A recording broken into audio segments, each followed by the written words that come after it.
நீங்க வந்து வெறுமனை இப்ப போர் நிறுத்தம் பண்ணிட்டு அப்புறம் 10 நாள்ல தாக்குறதுக்கெல்லாம் வேலைக்கு ஆகாது.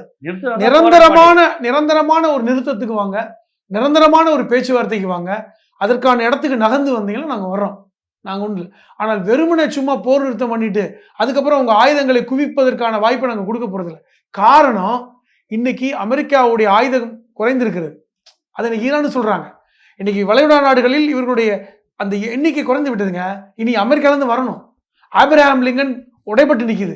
அது அமெரிக்காவுடைய பெரிய கப்பல், கிட்டத்தட்ட 100 விமானங்களை நிப்பாட்டக்கூடிய கப்பல். பெரிய சேதம். தினம் தினம் இந்திய பணத்தில் 8000 10,000 கோடி ரூபாய் அமெரிக்காவுக்கு செலவாயிட்டே இருக்கு. இது யார் தலையில விழும்? அமெரிக்கர்கள் தலையில விழும். இப்ப இன்னும் அங்க சிக்கல். இதெல்லாம் அமெரிக்கர்கள் கவனித்து நாளை அமெரிக்கர்கள் வீதிக்கு வந்து போராட்டம் நடத்தக்கூடிய இடத்துக்கு நகர்ந்தால் இன்னும் ட்ரம்புக்கு சிக்கல் தான். இது அந்த இடத்துக்கு தான் நகர்ந்திருக்காங்க. அந்த குர்தீஸ்களும் அமெரிக்காவுக்கு சப்போர்ட் பண்ணல. நீங்க நல்ல கேள்வி கேட்டீங்க.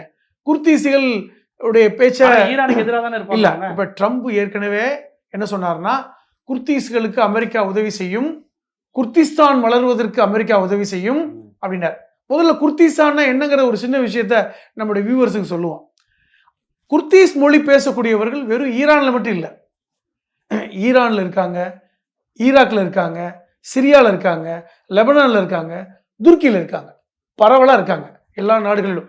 இப்ப 5 கோடி துருக்கீஸ்கள் இருக்காங்கன்னா ஈரான்ல மட்டும் ஒரு 70-80 லட்சம் பேர் நெருக்கி இருக்கலாம், ஈராக்ல ஒரு 40 லட்சம் பேர் இருக்கலாம், இப்படி தொடர்ச்சியா துருக்கியில வந்து ஒரு 40-50 லட்சம் பேர் இருக்கலாம்.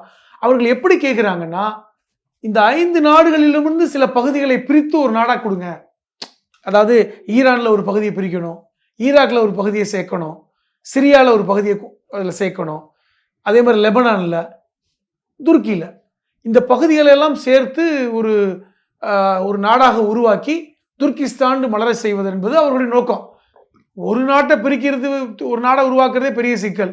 5 நாடு ஒத்துழைப்பு கொடுக்கணும். இது நீண்ட நாளா போயிட்டு இருக்கு இந்த பிரச்சனை. இது வந்து பெரிய பிரச்சனையாக துருக்கிக்கும் ஈரானுக்கும் தான் இருக்கு.